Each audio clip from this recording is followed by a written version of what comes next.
අයිබෝවන් දවස සුබේවා ඔබට ජය වේවා නිව් ලංකා YouTube නාලිකාව නරඹන බලන දේශ විදේශ ආදරණීය ලාංකික හිතවතුන්ට ලැබුව මේ සතියන්තයේ සුබම සුබ සතියන්තයක් වේවා කියලා ප්‍රාර්ථනා කරනවා. ඉතින් වීඩියෝ එකට යන්නට මත්තෙන් අපි ඔබෙන් සෙනෙහසින් දයාවෙන් ඉල්ලීමක් කරනවා. තවදුරටත් නිව් ලංකා YouTube නාලිකාව subscribe කරපු නැති පරිශීලකයෙක් නම් අනිවාර්යයෙන් subscribe කරන්න. ඒ විතරක් නෙමෙයි bell icon එක all දමා ගන්න. මොකද අපි එසෙනින් දමන වීඩියෝ ඔබේ ජංගම දුරකථන හරහා නැරඹීමේ පහසු උදෙසා කියන එකත් මතක් කරනවා කරන ගමන් අද දවසේ මෙවැනි වීඩියෝ එකක් අපි අරන් ඉන්නට තීරණය කරේ මේ වෙන විට විශාල මිර්ධිය කර්මාන්තයේ ඉන්න දීවර ප්‍රජාවට මුහුණ පාන්න සිද්ධ වෙලා තියෙන අවාසනාවන්ත ඉරණමක් පිළිබඳ තමයි අද දවසේ අපි රැගෙන ඉන්නේ. ඉතින් ඒ යාමට මත්තෙන් අපි කියනවා ඔබේ අදහස් යෝජනා මේ වීඩියෝ එකට අනිවාර්යෙන් එකතු කරන්න. ඒ වගේම හැෂ්ටැග් ෂෙයා කරන්න. මොකද මේ වසංගතය බෝ වුණොත් මුළු රට පුරාම තියෙන මිර්ධිය කර්මාන්තයට කනකොකා හඬනවා කියන එක අයිතින් කතා දෙකක් නෑ. ඉතින් ඒ නිසා අපි ඒ පිළිබඳව කතා කරන්නට මත්තෙන් අපිට ලැබිලා තියෙනවා දර්ශන මේ වෙන විට දැදුරුවේ ජලාශයේ.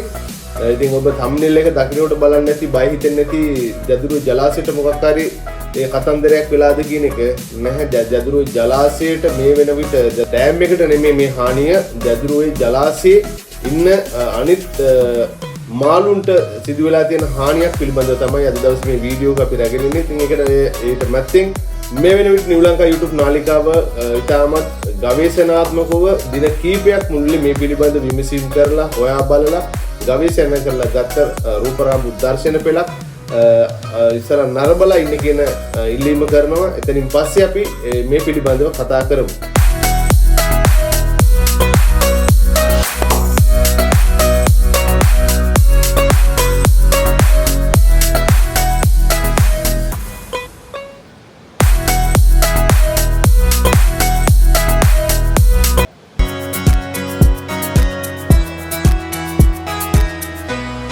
ආදායමක් අපි ලබාගත්ත මීට කලින් මාළුවෙක් බෝලා ඉන්න ඌ අපේ මාළු අස්සන්න අඩු වෙලා තියෙනවා. මොකද මාළු කනවමු. ඉතින් ඒ නිසා ලොකු තර්ජනයකට පත් වෙලා තියෙනවා. අපේ මාළු අස්සන්නේ 10%ක්වත් දැන් වෙනදාපු තරම් එන්නේ නැහැ. මෙම මත්ස්‍ය විශේෂය පාලනය කිරීමට පිළියම් නොයදූ හොත් කෙටි කාලයක් තුළ තමන්ට දීවර රැකියාව අතහැර දැමීමට සිදුවනු ඇති බවටයි ඔවුන් බැසිවිලි නගන්නේ. මේ මාළුවා දැන් ලක්ෂ ගාණක් මේ ජලාශේ බෝ වෙලා ඉන්නවා. ඒකට කිසියම් මර්ධනයක් කොහොම හරි අපිට ලබා දෙන්න නැත්නම් හරි අසරණතාවයට පත් වෙන මේ වෙලාවේ. ඉතින් අපි බලාපොරොත්තු වෙන්නේ ඉදිරියට රාජ්‍ය නිලධාරීන් සම්බන්ධ කරගෙන මේක පුළුවන් විදිහට මර්ධනය කරගන්න ක්‍රමවේදයක් තමයි අපි හොයන්නේ. මේ මහා වැත්තත් එක්ක වතුර ආවයින් පස්සේ මේ රටේ තියෙන වැව් ටිකටයි ඉතුරු ජලාශ ටිකටයි ඔක්කොම ගිහලා මේක ලංකා පුරා ව්‍යාප්ත වෙනවා. මේක ලොකු තර්ජනයක්. එහෙම ගියොත් අපේ කර්මාන්තය තව අවුරුද්දක ඉදිරියට නැත්තරම නැති වෙනවා. ඒකට මං කියන්නේ රාජ්‍ය මැදිහත් වීමක් කළා මේකට මොකක් හරි ලොකු විසඳුමක් ගන්න වෙනවා. නැත්නම් ලොකු හානියක් වෙනවා මේ මිරිදිය කර්මාන්තයට. ජයන්ට් ස්නේක් හෙඩ් ෆිෂ් නැමැති මෙම ආක්‍රමණික මාංශභක්ෂක මත්ස්‍ය විශේෂය ශ්‍රී ලංකාවට ගෙන්වීමද තහනම් බැවින් මෙම වසුන් ව්‍යාප්ත වූ ආකාරය පිළිබඳ පරීක්ෂණයක් සිදු කරන බව වයම් පළාත් දීවර අමාත්‍යාංශය පවසනවා. දැදුරුවේ ජලාශයේ ජයන්ට් ස්නේක් හෙඩ් කියන මාළුවා වැඩි වශයෙන් ව්‍යාප්ත වෙමින් පවතිනවා. මේ මාළුවා මේ ජලාශයට කොහොමද ආවේ කියන එක සම්බන්ධයෙන් අපිට මේ වෙනකොටත් කිසිම තොරතුරක් තාම ලැබිලා නැහැ. මේ මාළුවා මාංශභක්ෂක මාළුවෙක්. ඔයගොල්ලෝ ඇත්තටම මේ අපේ රටට ගෙන්නන්න තහනම් මත්ස්‍ය විශේෂයක්. සමහර වෙලාවට ජලාශයට අතෑරියාද නැත්නම් අත්හදා බැලීමක් කරාද කියන එක සම්බන්ධයෙන් අපි දන්නේ නැහැ. ඒ සම්බන්ධයෙන් උත් දැනට ජලජීවි වගා සංවර්ධන අධිකාරිය සහ පළාත් දීවර අමාත්‍යාංශය කොහොමද ආවේ කියන එක සම්බන්ධයෙන් කටයුතු මේ වෙද්දී සිදු කරමින් පවතිනවා.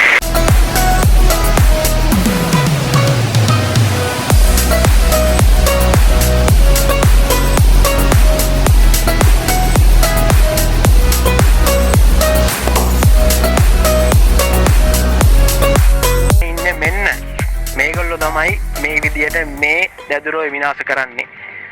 මේ ඉන්න මාළුවා තමයි මේකේ ඉන්න දීවර ප්‍රජාව සාමාන්‍යයෙන් එදිනදා ජීවිතයේදී ජීවත් වෙන්න අල්ලපු මාළුන්ව ආහාරයට ගන්න. දැන් පේනවනේ ඕගොල්ලන්ට මේ බැලුමට මේ තියෙන සයිස් එකත් එක්ක මොන වගේ මාළුද ආහාරයට ගන්න ඇත්තේ කියලා. එතකොට මේක ඇතුලේ මාළු ඉන්න පුළුවන්ද?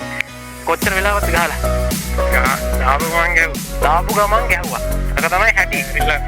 හල්ලන්නේ නැහනේ. පුළුවන් විදියට මේකල්ලෝ අයින් කරනවා. මේක කරන්න බැරි වේවි. ඔක්කොම අයින් කරන්න බැරි වේවි. හැබැයි පුළුවන් විදියට අයින් කරන ජාතික මෙහෙවරක් තමයි මේක. මේත් ඇවිල්ලා දැන් හොඳටම වැඩිච්ච කට්ටිය නෙමෙයි.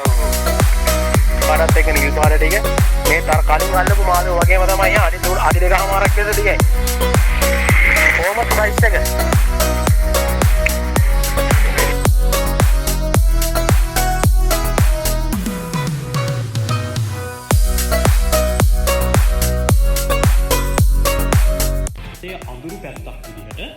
නැති කරන්න අපහසු වෙන මසුන්ව ස්වභාවික පරිසරයක නිදහස් කිරීමක් විදිහට තමයි එයාලා ලංකාවේ ස්වභාවික පරිසර පද්ධතියට ඇතුල් වෙනවා. එයාලට ඉක්මනින්ම බෝ වෙන්න අවස්ථාවක් ලැබෙනවා. ඒ වගේම තමයි මේ මසුන් ප්‍රජනනය කරද්දී වරකට පැටවුන් විශාල ප්‍රමාණයක් බිහි කරන නිසා ඒගොල්ලන්ගේ බෝවීම ඉක්මන් වෙනවා. අනිත් දේ තමයි එයාලා ඒගොල්ලන්ගේ පැටවුන් රැක බලා ගන්න නිසා මේ පැටවුන්ගේ සර්වයිවල් රේට් එක බොහොම වැඩි. කොහොම නමුත් මේ විදිහට ජලාශය පුරාම හිටපු ජයන්ට් ස්නේක් හෙඩ් මේ වෙද්දි වාන් දොරටු ඇරීමත් සමග ස්වභාවික පරිසරයට නිදහස් වෙලා තියෙනවා. කලින් යට වෙලා තියෙන නිසා යට වෙන කවරදාටවත් යන්න බැරි තැන්වලට ප්‍රවේශ වෙන්න හොඳ අවස්ථාවක් නිර්මාණය වෙනවා. දිගටම යනවා. උන්ගේ තියෙනවා ටිකක් මොම ඉරි තියෙනවා. ප්ලේන් විඩි වල. ඒකෙන් තමයි අපිට හොයාගන්න පුළුවන්. අර කරගෙන යන ඉන්දිය පේනවා. සාමාන්‍ය මීටර් 100ක් විතර ටැයක් ඉන්නවා පේනවා. අපිට අල්ලන්න අපයි කියලා. ගස් එහෙම කණක ඉදි කටුවා ඉතියි. මෙම මත්ස්‍යයන් විසින් කුඩා මසුන් ෆ්‍රී ග්‍රේන් ආහාරයට ගැනීම හේතුවෙන් ජලාශයේ මත්ස්‍ය සම්පතද අඩුවීමේ අවධානමක් ඇතැයි දේවරීන් පෙන්වා දෙනවා. අපිට කරගෙන ගිය දීවර කර්මාන්තය ඉස්සර කරපු සාර්ථකත්වයෙන් දැන් කරගෙන යන්න බෑ. මෙදා තිබ්බ ආදායමෙන් 4න් එකක්වත් අඩු ගානේ ජීවත් වෙන්නවත් බැරි මට්ටමකට අවිල්ලා තියෙන ලොකු නතුරු නායකවට මෙයා නායක නෙවෙයි මාළුවෙක්. ලංකාවේ කණයෝ ලූලා ආර ඔය අයිති වෙන චැරිඩේ කියන කුලයට අයිති විශාලතම සමාජිකයා. මේකට ඉංග්‍රීසියෙන් කියනවා ස්නේක් හෙඩ්ස් කියලා. බාලිකව හමු වෙන්නේ මේ විසිතුරු මත්ස්‍ය කර්මාන්තය හරහා ලංකාවට ආදේශ කරා කියලා අපි අනුමාන කරනවා. මොකක්ද මේකට ඉතින් ප්‍රශ්නේ? මේ වෙනකොට ලංකාවේ ක්‍රමවත් අධ්‍යයනයක් සිදු වෙලා නැහැ මේ කට්ටියකින් තියෙන පරිසර හානිය සම්බන්ධව. නමුත් ලෝකයේ වෙන පැතිවලටත් මේ චැරිඩේ කුලේ සමාජිකයෝ ආදේශ කරලා තියෙනවා. ඉතින් ඒ තියෙන පරිශ්‍රණ අනුව අපි දන්නවා මේ කට්ටිය විලෝපිකේ. ඒක නිසා ස්වභාවික පරිසරයේ ජීවත් වෙන මසුන් වගේම වෙනත් ජලජ සතුන්ව ආහාරයට ගැනීමෙන් විලෝපිකයෙක් වශයෙන් මේ කට්ටියට පරිසර හානියක් කරන්න පුළුවන් කියලා. අපිට අනුමාන කරන්න පුළුවන් ලංකාවේ තෝකම වෙන්න පුළුවන් කියලා. දැන් මේ කට්ටියව කන්ට්‍රෝල් කරන්න ප්‍රශ්නයක් තියෙනවා. මොකද මේ කට්ටියගේ සර්වයිවල් රේට් එක හරි වැඩි. මේ කට්ටියට ඉතාලම අඩු ඔක්සිජන් තත්ත්වයක ජීවත් වෙන්න පුළුවන්. ඒ වගේම මේ කට්ටියට මේ තමන්ගේ ණයවරල් හරහා ගොඩබිම සංචාරය කරලා අලුත් වතුර වල වලට යන්න පුළුවන්. ඒ වගේම වසරකට විතර 11000ක් විතර දානවා. ඒ එන පැටවුන් පිරිමි සහ ගැහැණු සතුන් දෙදෙනාම හොඳින් රැක බලා ගන්නවා. ඒ නිසා මේ කට්ටියගේ සර්වයිවල් රේට් එක නැත්තම් මේ ජීවත් වෙන පැටවුන් සංඛ්‍යාව වැඩි. ඔන්න ඔය හේතු නිසා මේ කට්ටිය සාර්ථකව බෝවෙනවා වගේම මේ කියන්නේ ඉතාලම පොඩි ව්‍යාප්ත වෙන්නත් පුළුවන්. දැන් කොහොමද මේ කට්ටියව කන්ට්‍රෝල් කරන්නේ? මේ වෙනකොට සාර්ථකව ඉන්වේසිව් මාළුවෙක් එහෙම නැත්නම් ආක්‍රමණශීලී මාළුවෙක් ලෝකෙ මර්ධනය කරපු අවස්ථාවක් නැහැ. හරිද? ඒ කියන්නේ මේ නැත්තරම නැති කරලා දාන්න බෑ. කරන්න පුළුවන් පාරිසරික හානිය සහ මේ ආර්ථිකමය හානිය අවම වෙන විදිහට පාලනය කරපු අවස්ථා තියෙනවා. දැන් මේ චැරිඩේ කුලයේ සමාජිකව මම කියවනේ වෙන රටවල් වලට මේ විදිහට හඳුන්වා දීපු අවස්ථා තියෙනවා කියලා. ඒ කට්ටිය try කරලා තියෙනවා ගොඩාක් දේවල්. ඔය ජාන විකෘති කිරීමේ CRISPR වගේ ටෙක්නොලොජි ඊට පස්සේ විශේෂ ටාගටඩ් මේ බෙහෙත් වර්ග මේ සතුන්ව මර්ධනය කරන්න. නමුත් මේවෙන් ලොකු මේ වෙනකොට ප්‍රතිඵලයක් ලැබිලා නැහැ. පෙන්නලා දීලා තියෙන දේ තමයි කමර්ෂල් හාවස්ට්. එහෙම නැත්නම් ව්‍යාපාරික වශයෙන් අස්වැන්නක් නෙලන එක. මේ සතුන්ව ආහාරයට ගන්න එක මේ සතුන් පාලනය කරන්න ප්‍රැක්ටිකල්ම සොලියුෂන් එකක් කියනවා. දැන් මම වැඩ කරනවා කාම්බෝජේ, වියට්නාමය, ඊට පස්සේ තායිලන්තේ වගේ රටවල් වල මාළු මාකට් එකට ගියොත් මේ සතුන් තමයි වැඩිපුරම ආහාරයට ගන්න. මේ කට්ටිය හරි ප්‍රසිද්ධ ආහාරයට ගන්න මාළුවෙක්. දැන් ලංකාවේ ලූලෝ මේ ආරෝ ආහාරයට ගන්නවා වගේ ඒ කුලේම තවත් සමාජිකයෙක්. මේ වෙනකොට ජලජ සම්පත් ආයතනවල නාරකෙන්දු පෙන්නලා තියෙනවා මේ සතුන් ආහාරයට ගන්න පුළුවන් කියලා. ඉතින් දැදුරු නෑ පරිසර හානියක් වෙනවද අපිට අනුමාන කරන්න පුළුවන් වෙනවා කියලා. මේ කට්ටිය මර්ධනය කරන්න පුළුවන් නම් මේ වෙනකොට සාර්ථක ක්‍රියාවක් කොහෙවත් හොයාගෙන නෑ. නමුත් පාලනය කරන්න පුළුවන් කමර්ෂල් හාවස්ට් යටතේ ඉතින් ලංකාවේ මේක අත්හදා බැලිය හැකි දෙයක්.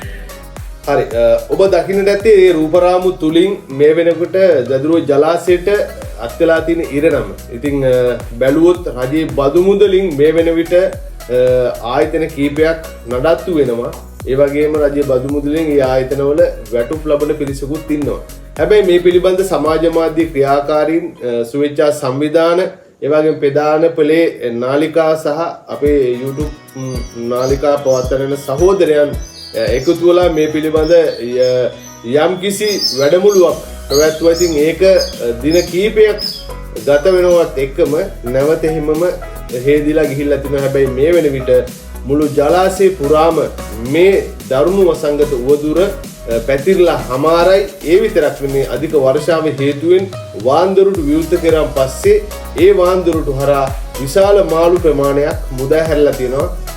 පහත් පහත ජලාශය ඔය වල වලට සහ වැව් වලට. ඉතින් මේකේ බලපෑම මේ වෙන විට දැදුරුව ජලාශය විනාශ වෙලා. අමාරයි දැදුරුව ජලාශ අවට යන පුරවන ලබන වාන් දමන වතුර වැව් වලට පුරවලා තියෙනවා. ඒ වැව් වලත් මේ වෙනකොට මේ මාංශ භක්ෂික මේ මාළු වර්ගය බෝ වෙලා හමාරයි. ඉතින් ඉංගිරිමිටිය ජලාශයට මුල් වෙලා මේ වෙනකොට ඉවරයි. ඒ වගේම ඉදිරියේදී මේ මාංශ භක්ෂියන් බෝ වෙන්න ඉඩ තියෙනවා බොහෝ දුරට කලා වැවට, එහෙම නැත්නම් පදිවිය වැවට, රාජාංගනේ වැවට, ඉංගිරිමිටිය ජලාශයට තභාගයේ ඉදි කරපු ඔබ දන්නවා ප්‍රවාහකන්ද ජලාශය, ඒ වගේ එතකොට මින්නේරි වැව් ලංකා පුරාම තියෙන වැව් වලට බෝ වුණොත් සාමාන්‍යයෙන් දීවර ප්‍රජාවේ 14 පවුල් 14000කට වැඩි ප්‍රමාණයක් ඉන්නවා. හැබැයි මේ සියල්ලටම සිද්ධ වෙන්නේ දීවර කර්මාන්තයෙන් 18ම පවත්වාගෙන යන්න බැරි අපහසුතාවයක්. ඉතින් ඒක නිසා අපි නැවත වතාවක් මේ වීඩියෝ එකෙන් මතක් කරනවා මේ රාජ්‍ය යාන්ත්‍රණය එකතු වෙලා මේකට ක්‍රමවේදයක් සැකසිය යුතුයි. මොකද මෙවැනි මක්සෙන් ලංකාවට අපනයනය කිරීමත් සහනම් කරලා තියෙන යුගයක මේ ආකාරයට මේ කිලෝ 4-5 අධික මාළු ලොකු විශාල මාළු පවා තම ආහාරයට ගන්න මේ සුරතල් මසුන් කියලා තමයි ඇතන් අය විශ්ලේෂණය කරලා තිබුණේ. ඉතින් thank you ගෙවල් ලෙවස්වල ඇති කරලා නැවත මේ ජලාශයට මුදා හැරලා. නමුත් මේ වෙද්දක් මේ මිනි පුජ්‍යලෝ කවුද කින්ද මන්ද කියලා හොයාගන්න නෑ. නමුත් මේක වසංගතයක් විදියට අධික විදියට බෝ වෙලා තියෙන නිසා අපි මේ වීඩියෝ එක ඉල්ලනවා මේ වීඩියෝ එක පුළුවන් තරම් ෂෙයා කරන්න, ඔබේ අදහස් යෝජනා කමෙන්ට් කරන්න. ඒ වගේම මේ වෙනකොට මේ දීවර අමාත්‍යාංශය කියන එක තියෙනවා. ඒ වගේම තවත් රාජ්‍ය ආයතන කීපයක් තියෙනවා. මේ පිළිබඳව අතිගරු ජනාධිපතිතුමාගේ අවධානය යොමු වෙලා නැවත වතාවක් මේ මාළුව බෝවීම තුරන් කරන්න සාර්ථක වැඩපිළිවෙලක් සිදු කරන්න කියන ඉල්ලීම අද දවසේ මේ වීඩියෝ එකෙන් ගෙනගෙන ගම සමුගෙන යන්නම්. යලි සුන්දර වීඩියෝකින් ඔබ යාළුවෙන් දෙන්න බලාපොරොත්තු වෙමි. ඔබට ජය හා සතුට ප්‍රාර්ථනා කරමි.